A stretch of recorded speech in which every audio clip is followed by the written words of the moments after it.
everyone. It's Wednesday, and look who's back from vacation. David Highfield. It feels good to be back. It really does. I'm so happy to have you back. Selena and I, we missed you while you were gone, but I understand. Sometimes you just need some me time. I know. It was, you know what? And I didn't even want to take these days off because we had planned to go away. We were going to go visit our friends in California. And then whenever that wasn't happening, I thought, well, why don't I just come to work? And you know what? It was so refreshing just to have 5 days off. I'm sure it was. And I did stuff. Yeah, what did you do? I'm going to tell you about it. I know you did stuff. First off, our grill finally arrived. So we had ordered this grill and we kept calling, where's the grill? Where's the grill? You know, and anyhow, it showed up. So we were testing that out. We were making use of the grill. Is it one of like these fancy high-tech grills? No. No. But we grilled vegetables. This is a video of us grilling vegetables. So red peppers and yellow peppers and potatoes and fennel, and there's onion in there that I won't eat. But it was fantastic. I love grilled vegetables are because they caramelize and then they get the grill marks, and like grilled peppers, that's one of my favorite things. Yeah, I always say that if you're not a big fan of vegetables, throw them on a grill. Yes. And you'll love them.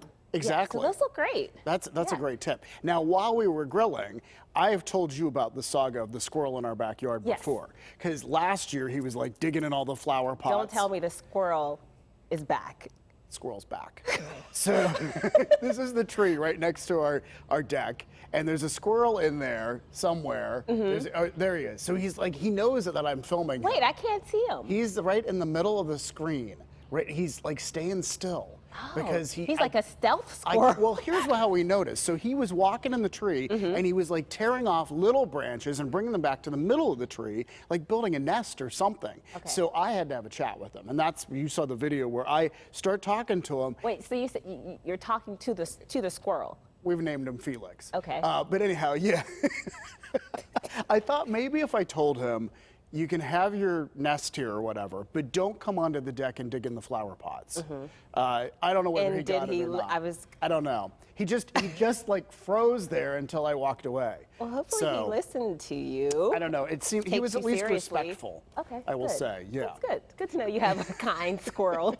What else did you do? We're going to find out.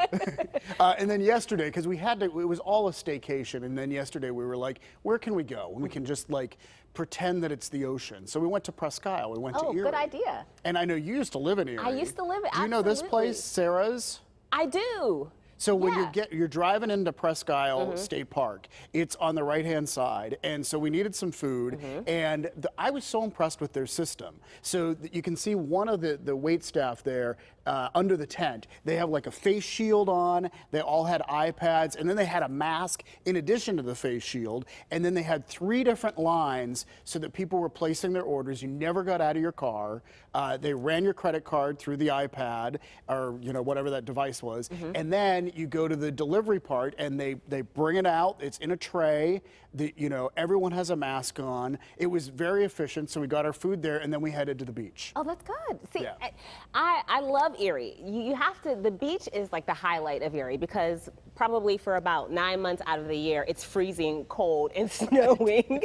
But this was a great like little mini getaway. It was super. We went to the first beach and it was a little too crowded for us. Like we got out of the car, we looked around and we thought, nah. And then we found this near the lighthouse and there was almost no one there. So you felt very safe, and it was super relaxing, and it was just neat to see the blue of the water and the waves coming in, and oh, Mikey, Good job. It just reinstates, it's restorative. And it's nice that we have that beach, and it's just 2 hours away. Yeah. Yeah, it's an easy drive. Yeah, it's a very easy drive, and we enjoyed it a lot. So anyway, I had a good week off, but I'm happy to be back. Good, well, good. Well, other than David's house and I guess Erie, if you don't want to travel to Erie, another place that you can take a great staycation is Falling Water, or perhaps maybe even build one of your own. A spokesperson for the National Historic Monument recently announced that they will auction the blueprints of the home. Now, it's a set of 5 original pencil and color drawings of Wright's masterpiece. Now, the first page shows a detailed overview of the first and second floor all the way down to the cork floors in the bathrooms. Who knew? I didn't know they had cork floors. I didn't even know you could use cork to make a floor, but apparently you can. The second page is a wiring schematic of the entire home showing 15 different circuits, which is not a lot of circuits for a house that size, but I think it's a LEED certified home, so it probably pulls on some of the natural energy, and you know, I don't want to get too technical with it because I found that out impressed. this morning. Well, you do the tech reports, do. I mean, I listen to what you say. So, but good. But I do think it would be fascinating. Anyone who's been to that home and appreciates how it blends into the nature there, like to be able to have the blueprints, I actually wonder what they will go for at auction, because, you know, that's a pretty special kind of thing. I do. Oh, Jill is saying that Abraham Lincoln is, Oh, his signature is up for auction. Oh, his signature is up for auction, yeah. See, we get this late breaking information I've here in our ears. I've always wanted from to Jill. do that. Like, wait. Right, we're getting some Newsflash. new information here. Well, the auctioneers say the documents are rolled and they're in overall fine condition with some handling and wear and tear on the edges. They also mentioned that the blueprints, they're really highly sought after, and this is one of the finest right items that they have ever offered. Well, that's it's very interesting, and the auction ends on July 8th.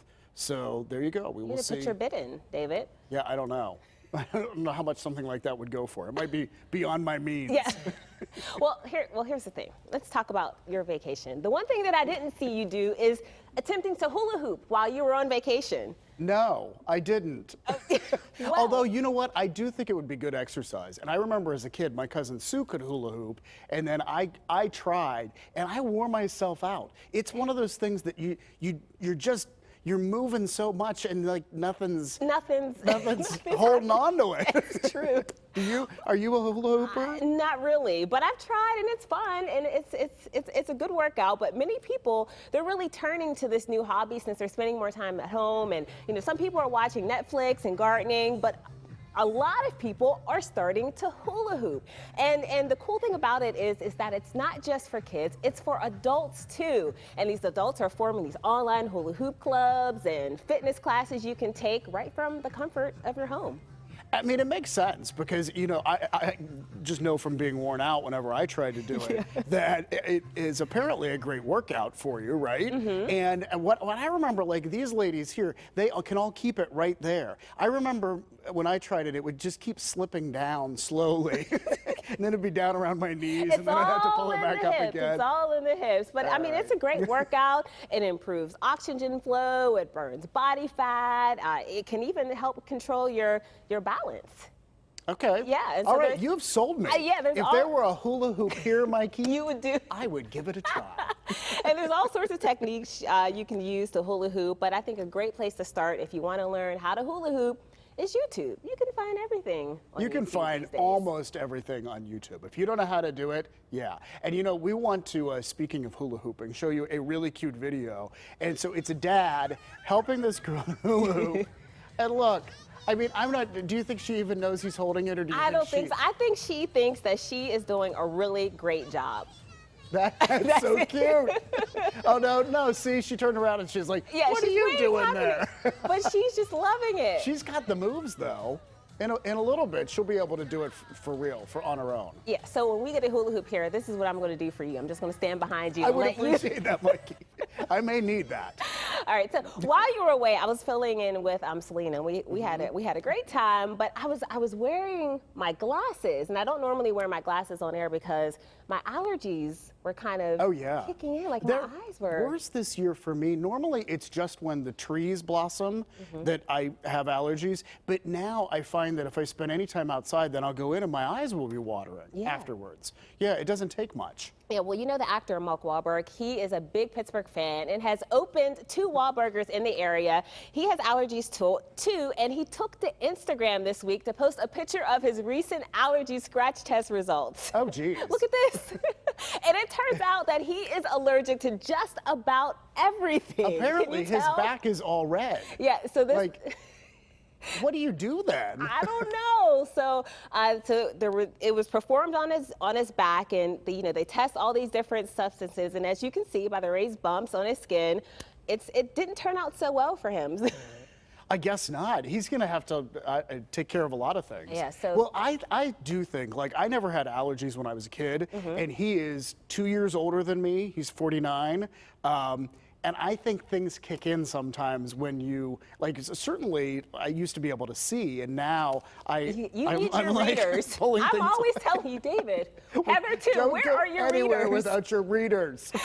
Well, some of his celebrity friends, they were weighing in, and his professional golfer, Justin Thomas, wrote, "If you end up being allergic to wine, I call dibs on the cellar." Is that even possible? You can't be allergic to wine, can you? Might be able to be, maybe.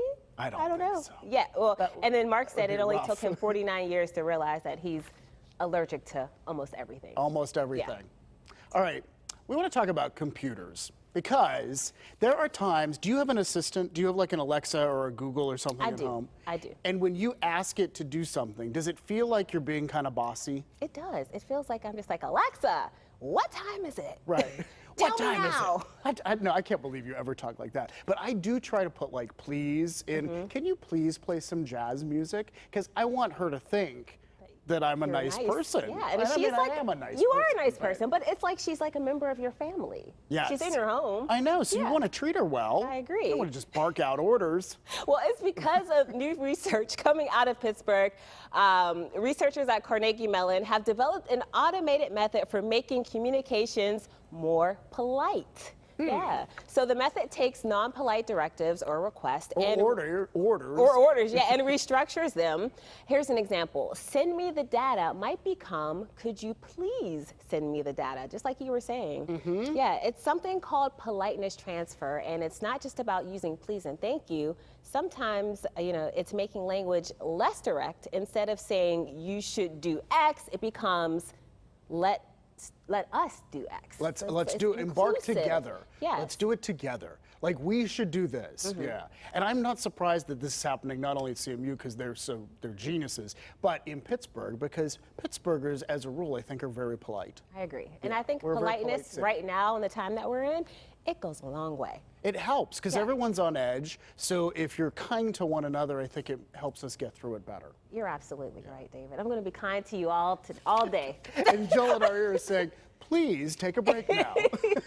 All right, we will, Jill. Thank you. Okay, we are going to take a break because we have a lot more fun to get to today. And coming up, we're heading outside. Look at this. There is a picnic going on right outside KDKA. Selena Pompiani is there to check out a new business in town that brings the picnic to you. All you have to do is show up and enjoy. Well, it looks like fun. We're also cooking with RANIA today, making one of her favorite summertime desserts. She says it's perfect for this 4th of July weekend. Stay with us for that recipe ahead.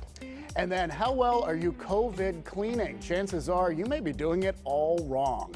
We'll tell you what experts are saying about the right way to clean, and we also check out public restroom risks during the pandemic. It is kind of gross stuff, but it is important to know, and so we're going to share it with you. All that and more ahead on this first day of July 2020. Thanks for watching PTL. We're so glad you're with us.